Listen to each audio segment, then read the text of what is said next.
Supreme court ने high court का जो निर्णय था जिसमें ये कहा गया था कि मदरसा बोर्ड की और जो एक्ट है वो संविधान के सेकुलरिज्म के प्रिंसिपल के विपरीत है, उसको तो पूरी तरह से खारिज किया है, उसको सेट असाइड किया है और कहा है कि मदरसा बोर्ड और जो एक्ट है वो पूरी तरह से कॉन्स्टिट्यूशनल है।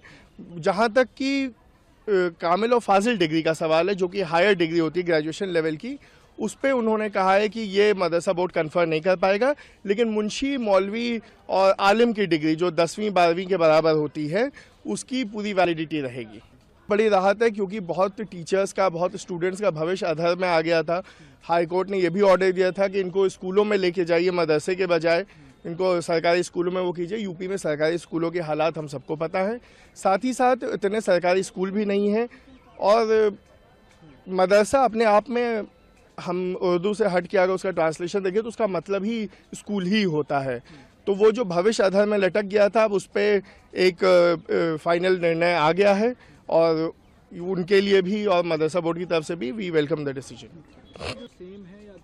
जी, हम जो मदरसा बोर्ड ने जो प्रिस्क्राइब किया है जो करिकुलम, वो एनसीईआरटी और यूपी बोर्ड के बराबर है, जहाँ तक कि इंग्लिश, हिंदी, साइंस, मैथमेटिक्स, इन सब का, ज्योग्राफी, इनका सवाल है। बस एक अलग से इस्लामिक इंस्ट्रक्शन दिया जाता है जो कि एक संवैधानिक अधिकार है जनता का, जो मुस्लिम है खास करके उनका, कि वो उसकी एजुकेशन पाएँ। तो उसको मेंटेन किया हुआ है और उसमें कोई बदलाव नहीं है। तो जैसे कि आपने फैसला सुना, तो सुप्रीम कोर्ट ने अपने फैसले में क्या खास बात कही, क्या आधार दिया, क्या उनका? देखिए, अभी डिटेल जजमेंट आएगा, अभी प्रोनाउंसमेंट ही हुआ है और प्रोनाउंसमेंट में उन्होंने सीधा पूरी तरह से उस जजमेंट को सेट असाइड किया है, कहा है कि वो सेकुलरिज्म के कॉन्सेप्ट के विपरीत नहीं है और हम इस फैसले का बहुत वेलकम करते हैं।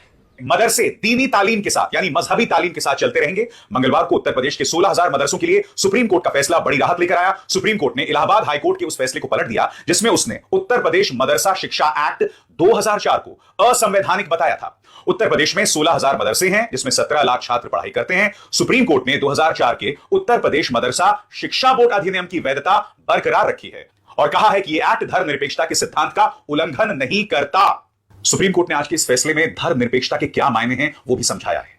अधिनियम 21 के क्या मायने हैं उसे भी समझाने की कोशिश की है, क्योंकि इसके एक एक शब्द पर गौर करना पड़ेगा। दोस्तों, हमें समझना पड़ेगा कि हम उस दौर में रह रहे हैं जहां मदरसों को बदनाम करने की भारतीय जनता पार्टी के नेता कोई कसर नहीं छोड़ते, लगातार उन पर हमला करते हैं, क्योंकि इन मदरसों में आप जानते हैं गरीब मुस्लिम बच्चे पढ़ते हैं और कहीं ना कहीं एक ऐसी सोच पनप रही है जो उनके इस बुनियादी अधिकार को उनसे छीन लेना चाहती है। मजहबी 16,000 मदरसे चलते रहेंगे। कोर्ट ने कहा माइनॉरिटीज की शिक्षा के अधिकार को बरकरार रखा जाना चाहिए। मदरसा एक्ट मदरसों के कामकाज में दखल नहीं देता। सुप्रीम कोर्ट ने सरकार से कहा कि वो मदरसों के लिए न्यूनतम मानदंड तय कर सकती है, ये देख सकती है कि मदरसों में किस तरह की शिक्षा दी जाए।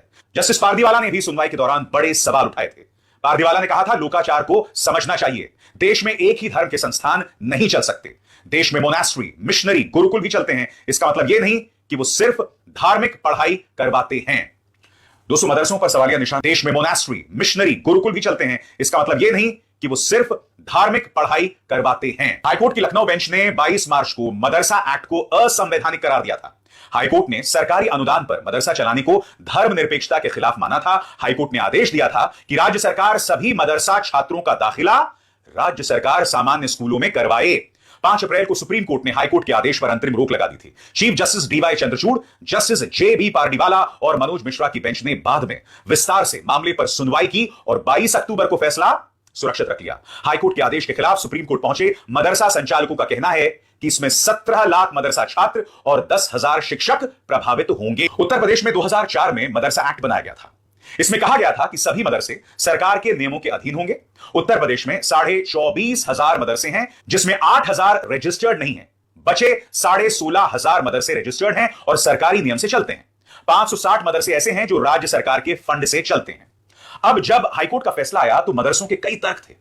उनमें से कई ऐसे तर्क थे जिस पर सुप्रीम कोर्ट ने गौर किया और वो तर्क क्या थे आपकी स्क्रीन पर। मदरसों के तर्क ये थे कि 1908 से मदरसे चल रहे हैं। यूपी में 16,500 मदरसे हैं, इनमें 17 लाख छात्र पढ़ रहे हैं। मदरसों में 10,000 शिक्षक हैं। मदरसे खत्म होंगे तो मजहबी तालीम कैसे देंगे?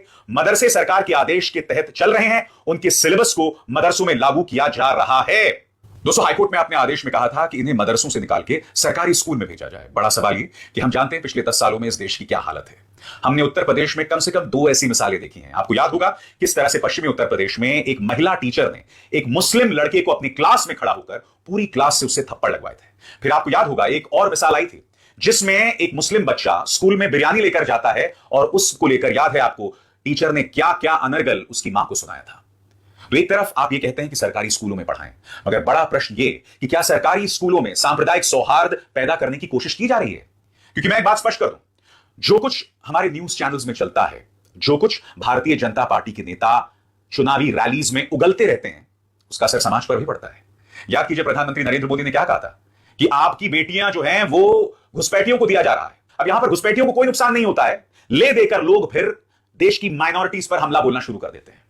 तो जाहिर सी बात है जब आप ये कहते हैं कि मदरसा के छात्रों को हमें सरकारी स्कूलों में भेजने की जरूरत है, तो आपको पहले माहौल पैदा करना पड़ेगा ताकि एक ही स्कूल में हिंदू, मुस्लिम, सिख, ईसाई बहुत प्यार से पढ़ सके। क्योंकि आप जानते हैं पिछले 10 सालों में इस देश की सोच बदल चुकी है। अब मैं आपको अपनी राय देना चाहता हूं दोस्तों। सबसे पहली बात, मदरसों की अगर बात करें दोस्तों, तो कई गरीब बच्चे मदरसों में शिक्षा पाते हैं। उनके पास इतने भी पैसे नहीं होते कि वो सरकारी स्कूलों में अपने बच्चों को भेज सकें। तो सबसे पहली बात, मदरसे जो होते हैं वो गरीब बच्चों को शिक्षा देते हैं। दूसरी बात, मजहबी तालीम। जैसे मैंने आपको बताया, मजहबी तालीम लगभग तमाम धर्म देते हैं। हिंदू धर्म की भी बात की जाए तो गुरुकुल है, सरस्वती शिशु मंदिर है। सरस्वती शिशु मंदिर में तो आरएसएस का प्रचार भी होता है, आरएसएस का प्रोपेगेंडा भी पढ़ाया जाता है। जब मैं छोटा था तो मैं जहां रहता था टैगोर गार्डन में पश्चिमी दिल्ली में, हमारे घर के सामने सरस्वती शिशु मंदिर था।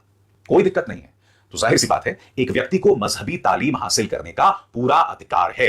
तीसरी बात दोस्तों, समाज की मुख्य धारा में सबका एक साथ होना। इसका जिक्र मैं अभी कर चुका हूं। चूंकि गोदी मीडिया में एक जहर उगला जा रहा है, क्योंकि भारतीय जनता पार्टी के नेता अक्सर अपनी चुनावी रैलीज में जहर उगलते रहते हैं, तो स्कूलों के अंदर मुस्लिम बच्चों को, माइनॉरिटीज को अक्सर लोगों से काफी उल्टी सीधी बातें सुननी पड़ती हैं। और ये मत सोचिए ये सिर्फ मुफस्सिल इलाकों में या गांव में हो रहा है, नहीं, बड़े बड़े स्कूलों में भी ऐसा होता है। बड़े बड़े जो स्कूल्स हैं, पब्लिक स्कूल्स हैं, कॉन्वेंट स्कूल्स हैं, वहां पर भी पढ़ रहे माइनॉरिटीज के बच्चों को अक्सर उल्टा सीधा सुनना पड़ता है। इसलिए बहुत जरूरी है कि अलग अलग धर्मों के बच्चों में तालमेल हो, असिमिलेशन हो, वो एक मंच पर एक दोस्त की तरह आगे बढ़ सके।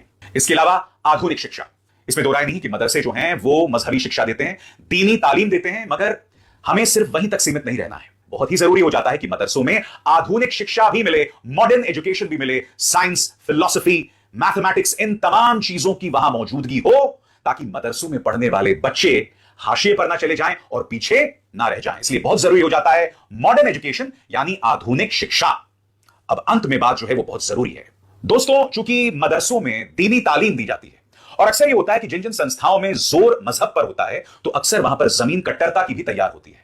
इसलिए बहुत जरूरी हो जाता है कि मदरसों में, और सिर्फ मदरसों ही नहीं, वो तमाम संस्थाएं जिनका वजूद दीनी तालीम है यानी मजहबी शिक्षा है, उन्हें तय करना चाहिए कि उनके संस्थानों में कट्टरता का पाठ ना पढ़ाया जाए, वो कट्टरता का ब्रीडिंग ग्राउंड ना हो। क्योंकि अगर कट्टरता होगी तो ये बच्चे यही पढ़कर समाज में प्रवेश करेंगे और आगे जाकर खुद को अलग थलग पाएंगे और समाज के लिए और अपने लिए मुश्किल पैदा करेंगे। मेरे हिसाब से सुप्रीम कोर्ट का यह फैसला स्वागत योग्य है, मगर बहुत जरूरी हो जाता है कि मदरसे और सरकारी स्कूल्स या जो सामान्य स्कूल्स हैं उनमें किस तरह